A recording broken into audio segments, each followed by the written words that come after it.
kuninonke babukeli apha ndibona intatheli ecala lekulo kwaseChina ndingathi iKarat ngesilungu.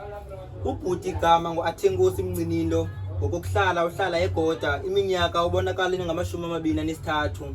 Ubhuti ke ndizawuva kuyizimvo zakhe ngoba siloluhlu lakwa-KKWSC siye saba impressed zi-reels zakhe ku-Facebook, sambona une-ambitions ngale nto ayenzayo qha usokola ifacility, but masive kuye. Over to you Mphulaphula.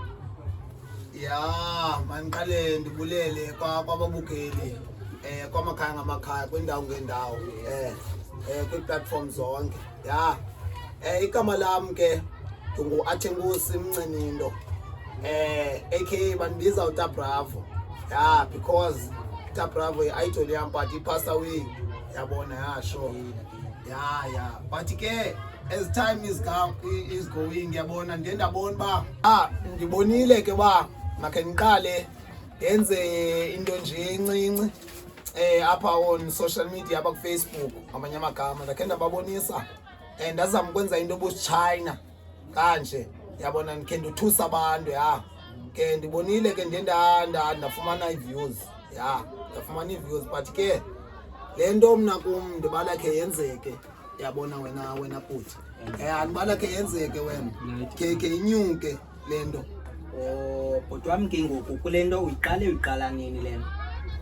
I think ndiqale phaa ngoJanuwari yabo. uJanuwari ndishutile ividiyo apha. Shout out to my nigga ndishutwa bangu-Odds yabona ndishutwa ngu-Odds apho kuloo video yabona. Ambitious.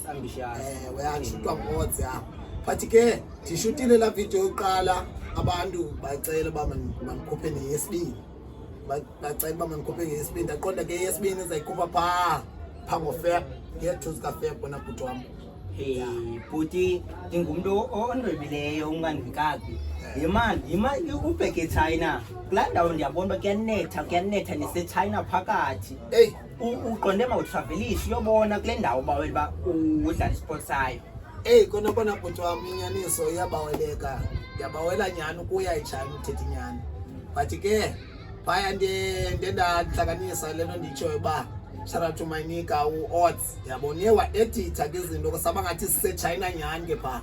Afumaniseka kupha ku-part 2 ndishuta nonye umjita wam endihlala naye bathi nguTasbathu uSlim Kawu on Facebook bangamsearch yabona phaa kwi-platform ziyafumaneka on Facebook.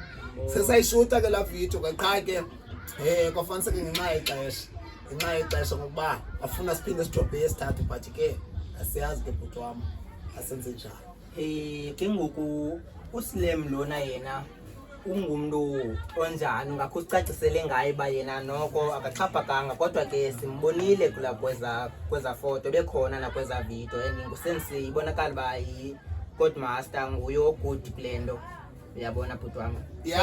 Xolo bhuti wam, xolo. And khandixelele like ngabani aba-influenced kule way nizama imibono yini, nizama uthini, nizama utshintsha ulutsha okanye nizama?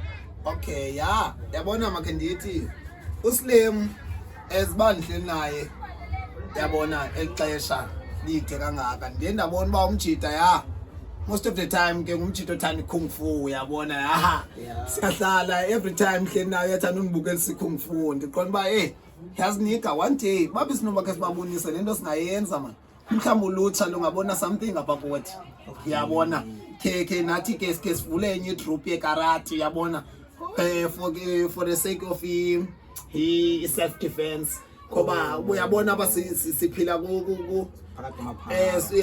siphila phakathi kweziko komoya wrong, abantwana bayareyitshwa kanti ke ba umntana anokhuphelwa i-kung fu yabo. That's the point bhuti wam yabona. Ngenye into leyo abantu singayizama ke siyenze but ke utshilo wathi siyalidinga uncedo yabona. According to the protocols xa usithi nizama utshintsha nani yabona niyabethakala but sikhona thina sikholo loo nto qha sizafuna iinkcukacha ezithe vetshe.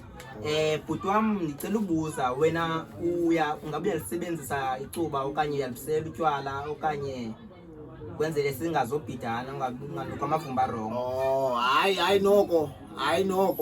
Hayi noko ndiyalunga phaa kwiinyembezi